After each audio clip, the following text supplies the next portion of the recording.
cáncer no tiene síntomas típicos o característicos que permiten una identificación temprana. Puede ser asintomático, incluso en estados avanzados.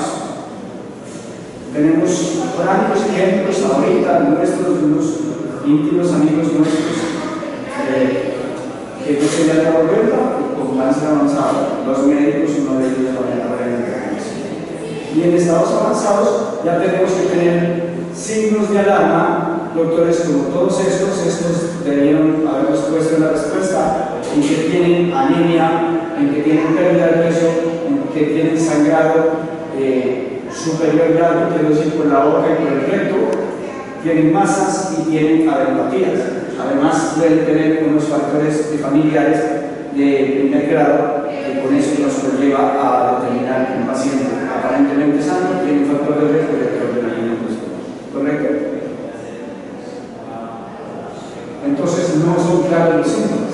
Los síntomas, recuerden que la historia clínica solo nos aporta un 50% y el examen físico nos aporta el otro 50%. El examen físico es lo mismo, pero es necesario que lo miremos y toquemos al paciente.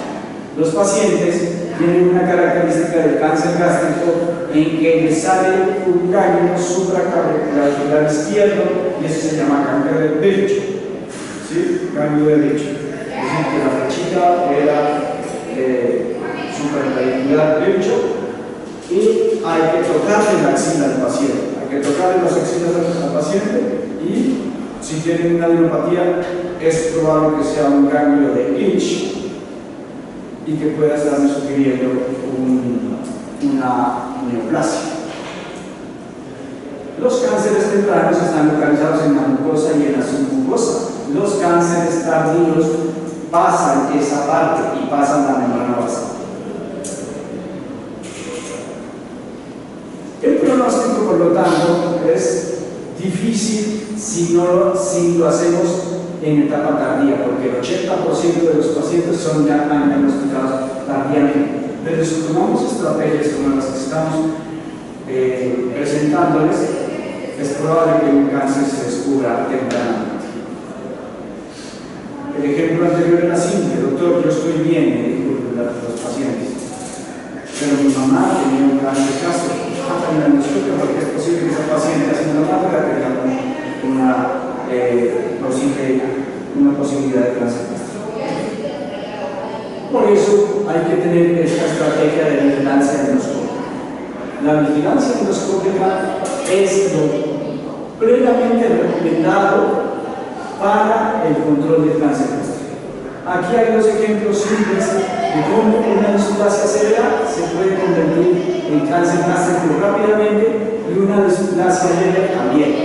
Por eso es que estos pacientes deben tener, todos los pacientes con factores de riesgo de noxa o afección gástrica, una endoscopia de control dependiendo de la edad, dependiendo de la sintomatología y de los factores de riesgo.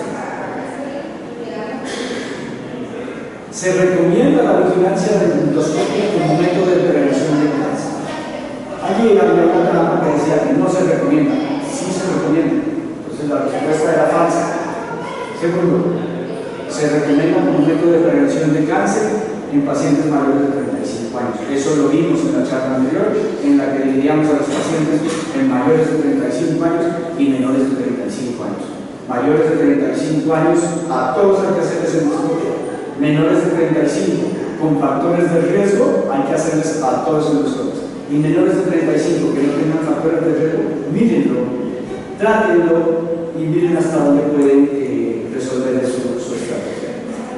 Las síntomas y signos de alarma, solo en un 51% de sensibilidad nos orientan a un cáncer gástrico. Es decir, que toca orientarse con un examen paraclínico para que nos ayude eso. ¿Listo? Todos